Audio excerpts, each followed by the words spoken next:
In a recent statement coming from Mark Golding, he has mentioned that Jamaica does not need to import any entertainers.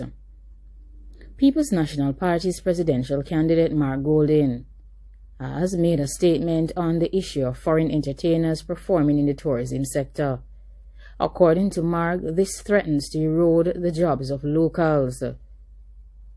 He has declared that some entertainers are struggling to cope with the pandemic, and this has shuttered concert halls, festivals, and several of the island's hotels, bars, and entertainment venues.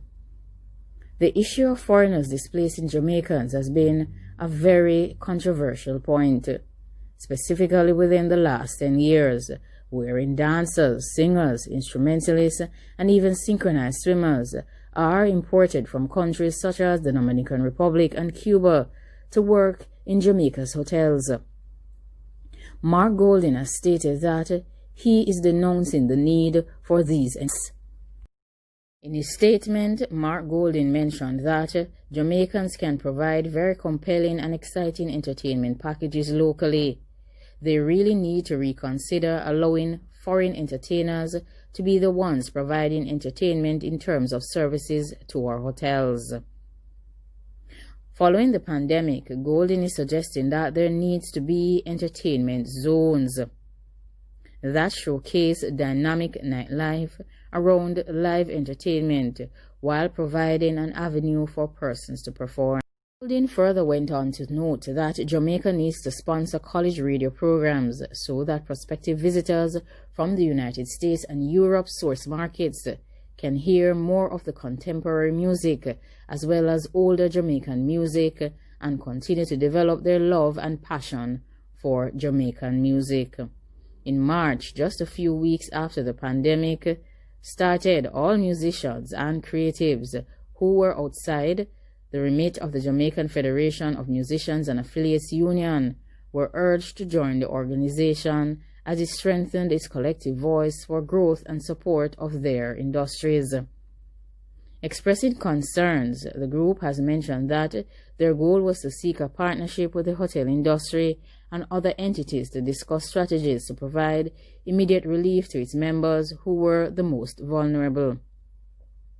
Our members play an integral role in the operations of many of our island's leading hotels, and we wanted to minimize the negative impact during those challenging times.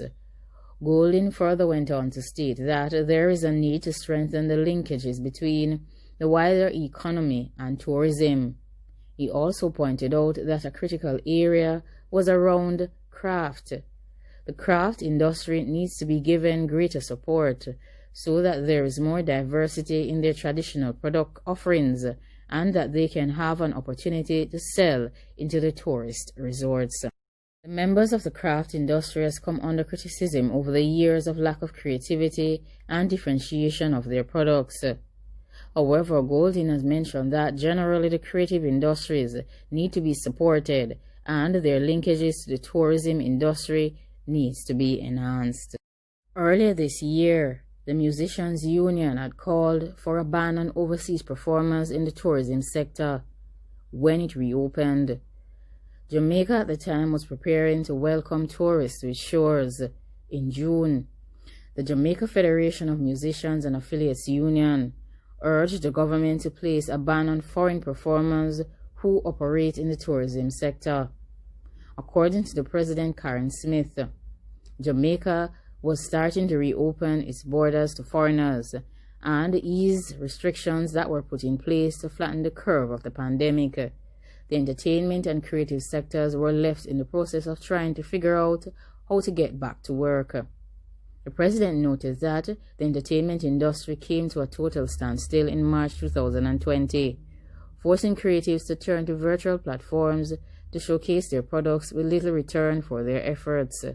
She argued that as governments around the world begin to ease restrictions, much more uncertainty remains around how live entertainment will be managed and what protocols will be put in place to protect the creatives and their audience. Content within the tourism entertainment sector in Jamaica was the importation of talent from other countries like Cuba and the Dominican Republic.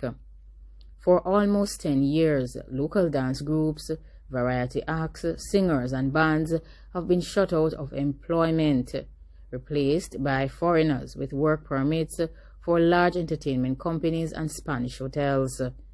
Jamaican entertainers have been underemployed within the sector for far too long, making them even more vulnerable during this time of crisis. When the economy reopens in June, most concerts, festivals, and other live events have been cancelled for July and August and for much of 2020.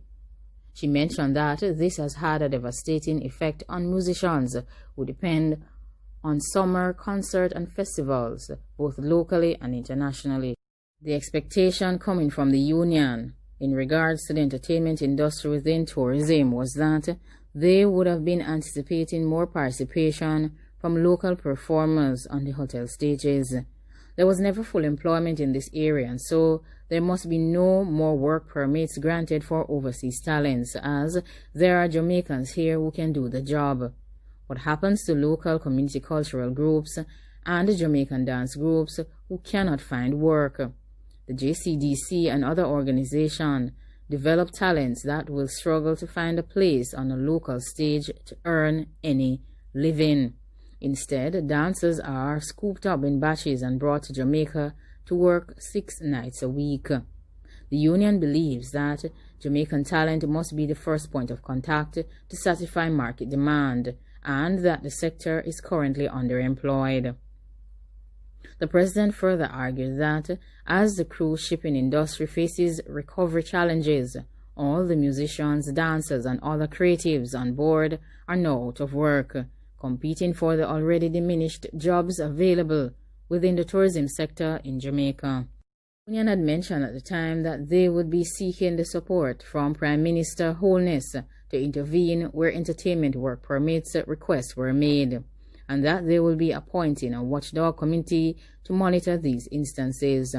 The union is focused on ensuring a level playing field throughout the entertainment sector that maximizes the availability of opportunities for its members and the industry, especially as displaced musicians and creatives continue to experience the impacts of the pandemic at this time. Like, comment, share, and subscribe. Leave your feedback down below on the matters that have been discussed. Do you also agree with Mark Golding that Jamaica has no need to be importing entertainers from overseas? And do you also agree with the Union of Musicians that more work needs to be made available for local performers, creatives, and entertainers? Of course, Jamaica is alive, and Jamaica has a plethora of talent across the board. So I cannot understand either why we need to be importing dancers and synchronized swimmers and singers from overseas when we have a rich music and entertainment industry that is vibrant and active. The government needs to implement some measures to protect this industry, and also to ensure that the players in the tourism industry in the form of hotels recruit from the batch of available entertainers in Jamaica first, in order for us to develop and grow and for our people to remain employed so that they can earn a living. Thanks for watching. Remember to share the content and leave your feedback and comments down below. Have a good day and be safe.